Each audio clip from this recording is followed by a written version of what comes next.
S Rameshan രചിച്ച തീപ്പാട്ട് എന്ന കവിതയാണ് ഞാൻ ഇന്നിവിടെ ചൊല്ലുവാൻ പോകുന്നത്.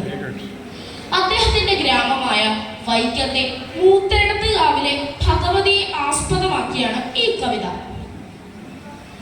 കാവുറങ്ങി കാടുറങ്ങി കാവിലമ്മ നടന്നിറങ്ങി കൽവിളക്കുകൾ കണ്ണു ചിമ്മി കാൽ ചിലമ്പു പറിച്ചെറിഞ്ഞു പട്ടുചേല പകുത്തെറിഞ്ഞു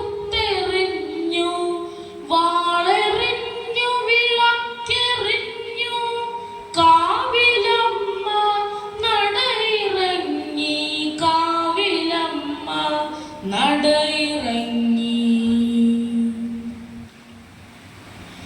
കാവിൽ കുംഭഭരണി പൂരം മീനവേ